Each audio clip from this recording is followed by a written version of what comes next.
Ανακοινώθηκε τελικά η τροπολογία περιμέναμε για τις μεταγραφές 2024, αναμενόμενες αλλαγές, ενίσχυση του τρίτεχνων ουσιαστικά και κάποιες αλλαγές στα κοινωνικά κριτήρια. Θα τα δούμε τώρα όλα μαζεμένα. Ξέρω ότι έχετε απορίες, μου στέλνετε ένα σωρό, ας τις απαντήσουμε έτσι μαζεμένες. Ωραία, μοιράζουμε την οθόνη μου. Λοιπόν, μεταγραφές 2024. Δεν έχει αλλάξει κάτι σχετικά με το 2.750 μόρια. Αυτός ο κόφτης τελικά. Δηλαδή, για να μπορώ να αιτηθώ μετεγραφής και να την πάρω, αν έχω τις υπόλοιπες προϋποθέσεις, δεν πρέπει να απέχουν τα μόρια που έπιασα για να περάσω στο τμήμα που είμαι τώρα, παραπάνω από 2.750 μόρια από τη βάση του τμήματος που θέλω να πάω, στο οποίο θέλω να πάρω τη μεταγραφή. Βασική προϋπόθεση, αφήνει πάρα πολλά παιδιά έξω από τις μεταγραφές για εκεί που θέλουν. Αυτό είναι, δεν μπορούμε να κάνουμε κάτι άλλο. Συνεχίζει να ισχύει. Οι μεταγραφές είναι γνωστές, με οικονομικά και κοινωνικά κριτήρια μαζί, με κάποιον αδερφό ή αδερφή φοιτητή, φοιτήτρια σε κάποια άλλη πόλη και κατά εξαίρεση. Πάντα υπάρχουν μεταγραφές του 5% των παιδιών τα οποία έχουν κάποια σοβαρή ασθένεια, εκεί τις παίρνουν τις μεταγραφές τους. Με μία κατηγορία μπορώ να κάνω. Είμαι οικονομικά, είμαι αδερφό ή φοιτητή, φοιτητή ή φοιτήτρια. Αν είστε ανάμεσα στις δύο, δηλαδή έχετε προποθέσει για τις δύο, να επιλέξετε με αδερφό και αδερφή φοιτητή και φοιτήτρια, είναι πολύ πιθανό να πάρετε τη μεταγραφή. Τώρα, στα οικονομικά κριτήρια δεν έχουμε αλλαγή κάποια σε σχέση με τις προηγούμενες χρονιές. Παίρνω κάποια μόρια με βάση το κατακεφαλήν εισόδημα. Το κατακεφαλήν εισόδημα μετράται από το μέσο όρο των 3 τελευταίων ετών. Δεν έχετε κάτι εσείς να υπολογίσετε. Βάζετε το αφημί και του μπαμπά και της μαμάς και των παιδιών να έχουν και τα αδέρφια να έχουν και θα μας βγάλει από μόνο το σύστημα πόσα μόρια μεταγραφής έχουν. Στα κοινωνικά κριτήρια όμως έχουμε κάποιες αλλαγές και εδώ βλέπουμε ότι τρίτεχνη και πολύτεχνη έγιναν τουλάχιστον ένα και παίρνουμε 3 μόρια αν είναι μέλος τρίτεχνης ή πολύτεχνης οικογένειας το παιδί που θα ζητήσει μεταγραφή και μισό μόριο για κάθε από τα αδέρφια του αν είναι κάτω από 25 και είναι άγαμο. Αυτό ήταν μια σημαντική αλλαγή. Επίσης, αλλαγή σημαντική είναι ότι έχουμε 2 μόρια, έχουμε 3 μόρια αντί για 2 που είχαμε αν είσαι ορφανός από ένα γονέα, 5 για τους 2. 2 μόρια αν είσαι τέκνο-άγαμης μητέρας και 2 μόρια και όχι ένα για κάθε μέλος οικογένειας του ετούντος που έχει αναπηρία 67% και πάνω. Προσθέτουμε τα οικονομικά μας, προσθέτουμε τα κοινωνικά μας, αν έχουμε κάτι από αυτό, βγάζουμε το σύνολο των μορίων μεταγραφής που έχουμε και ελπίζουμε να πάρουμε τη μεταγραφή με την ποσόστοση που υπάρχει με οικονομικά και κοινωνικά κριτήρια. Αν θέλετε να δείτε, μπορεί να κοιτάξετε λίγο περίπου τις βάσεις τις περσινές, αν γκουγκλάρετε βάσεις μεταγραφών 2023, αλλά φέτος ήταν διαφορετικό γιατί φέτος θα ενισχυθούν πολύ περισσότεροι οι τρίτεχνοι και η πολυτεχνή. Τώρα, αν έχω έναν αδερφό ή μια αδερφή που σπουδάζει σε μια άλλη πόλη από εκεί που είναι οι γονείς, άρα εγώ πέρασα στην Κρήτη, ο αδερφός μου σπουδάζει στα Γιάννηνα, οι γονείς μένουν στην Αθήνα. Το κράτος καταλαβαίνει ότι είναι πολύ δύσκολο για μια οικογένεια να συντηρεί 3 σπίτια. Άρα στόχος είναι αν μπορούμε να φέρουμε τα αδέρφια μαζί ή αν δεν μπορούμε, αν υπάρχουν οι προποθέσεις να πάει ο ένας αδερφός, αυτός που είναι στο πρώτο έτος, αυτός μόνο μπορεί να κάνει την αίτηση για μεταγραφή, να πάει στην πόλη του. Εδώ έχουμε μια βασική διαφορά, ότι μέχρι πέρυσι για να μπορώ να αιτηθώ μεταγραφής με αυτή την κατηγορία ήταν το κατακεφαλήν εισόδημα έως 12.000 ευρώ, έγινε 15.000 ευρώ. Για τρίτεχνους και πολύτεχνους, να ξέρετε, καταργήθηκε αυτό. Δεν υπάρχει καμία ποσόστοση όσον αφορά το κατακεφαλήν. Τώρα, υπάρχει μια έτσι ιεραρχία. Αν ο αδερφός μου και η αδερφή μου λοιπόν είναι σε μια άλλη πόλη, όχι στην πόλη κατοικίας των γονιών μου, τότε το σύστημα μου δίνει να πάω το δικαίωμα να αιτηθώ μεταγραφής εκεί που είναι ο αδερφός μου και η αδερφή μου. Λογικό. Πρέπει να υπάρχει αντίστοιχο τμήμα, προφανώς. Δεν πειράζει να δεν πιάνω τη βάση εισαγωγή, να υπάρχει αντίστοιχο τμήμα και να μην απέχω παραπάνω από 2.750 μόρια. Αν δεν γίνεται, τότε σου λέει το σύστημα, πήγαινε εκεί που μένει η γονή σου, πάλι οι ίδιες προϋποθέσεις, 15.000 ευρώ και 2.750 τα μόρια.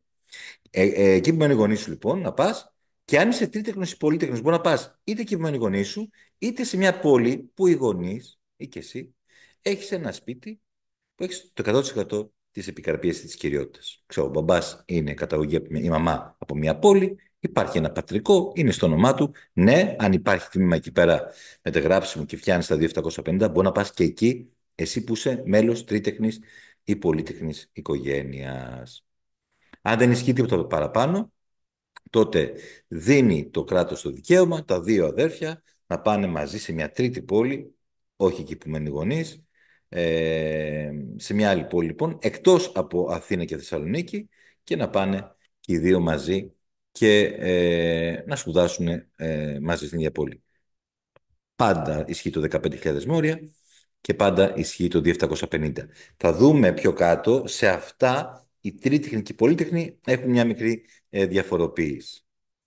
Τώρα, κάτι πάρα πολύ σημαντικό που ισχύει και για παιδιά, για όλα τα παιδιά, είτε μια οικογένεια τρίτεχνη είτε όχι, αν το κατακεφαλήν εισόδημα δεν υπερβαίνει τα 5.000 ευρώ, τότε τα αδέρφια μπορούν από κοινού να πάνε εκεί που μένουν οι γονείς τους ή κάπου που υπάρχει σπίτι με πλήρη κυριότητα επικαρπία. Και αυτό είναι σημαντικό. Αλλά μέχρι 5.000 ευρώ κατακεφαλήν εισόδημα. Αυτό ισχύει για πέρυσι, δεν είναι κάτι καινούριο.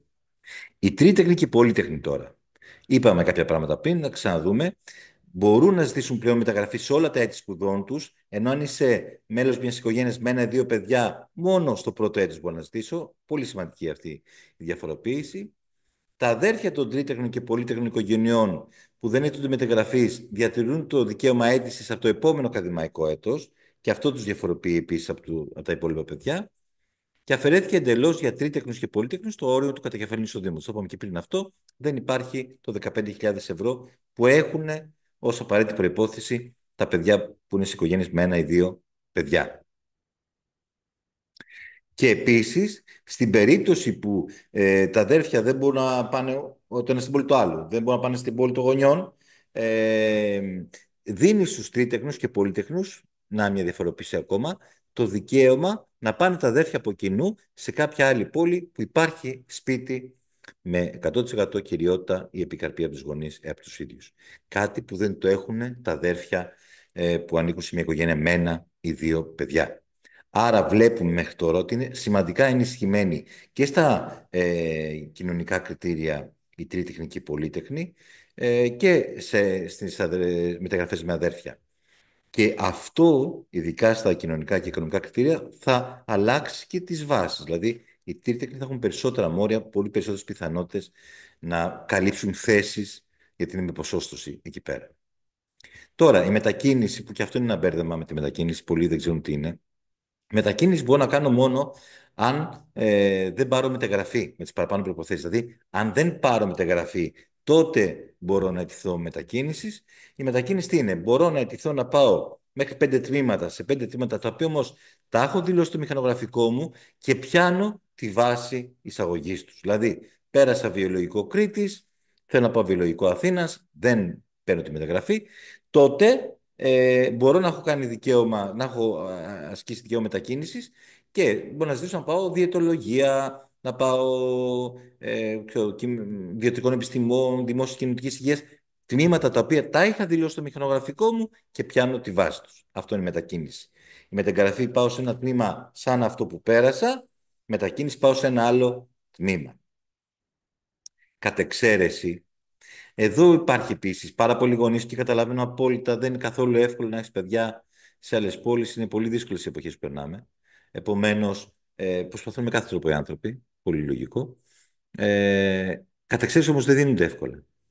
Δηλαδή δεν είναι ότι μια μεταγραφή την οποία απλά για λίγο οικονομικά δεν βγαίνω και θα κάνω κατ' εξαίρεση. Είναι για σοβαρές αιτίες, όπως παθήσεις φοιτητών μελών της οικογένειας και όχι παθήσεις που ανήκουν στο 5%. Αλλιώς θα πήγαινε το 5%. Θάνατος το τελευταίο, νομίζω 2 χρόνια, θα είμαι καλά, ή 1 χρόνο συγγενούς πρώτου βαθμού εξαίματος ή β' βαθμού εξαίματος σε πλάγη γραμμή. Αν κάποια φοιτήτρια είναι οικειοφορούσα, ή αν οι φοιτητές έχουν υποστεί μια σωματική ψυχική βλάβη αποδεδειγμένη προφανώς. Δηλαδή δεν είναι ότι απλά έφερα ένα χαρτί από ένα ψυχίατρο, το παιδί μου έχει κατάθλιψη, άρα δεν μπορεί. Δεν χάνεται κάτι να ζητήσετε κατ' εξαίρεση, απλά μην να αποθέτετε όλες τις ελπίδες εκεί. Η διαδικασία της μεταγραφής δεν είναι δύσκολη. Είναι μια διαδικασία ηλεκτρονική. το καρτελάκι που κάνει το μηχανογραφικό σας χρειάζεται, σημαντικό, τους κωδικούς στο πανεπιστήμιο που γραφτήκατε. Μπαίνετε μέσα, το σύστημα σας οδηγεί μια χαρά, το αφημί σας θα βάλετε, θα βγουν και τα μόρια, να ξέρετε σε ποια κατηγορία θα δηλώσετε μόνο. Προσοχή, αν υπάρξει μεταγραφή με αδέρφια και πρέπει ο ένας αδερφός θα πάει στην πόλη του άλλου, ο άλλος όμως που θα μείνει στην πόλη εκεί που θα έρθει ο αδερφός, πρέπει να αποποιηθεί το δικαίωμα μεταγραφής που έχει. Δηλαδή πρέπει να μπει στην πλατφόρμα την ίδια με τους κωδικούς τους δικούς του και να πατήσει κουμπάκι αποποίηση μεταγραφής. Ό,τι άλλο προκύψει, θα βρω το χρόνο να κάνω ένα βιντεάκι ακόμα. Καλή συνέχεια.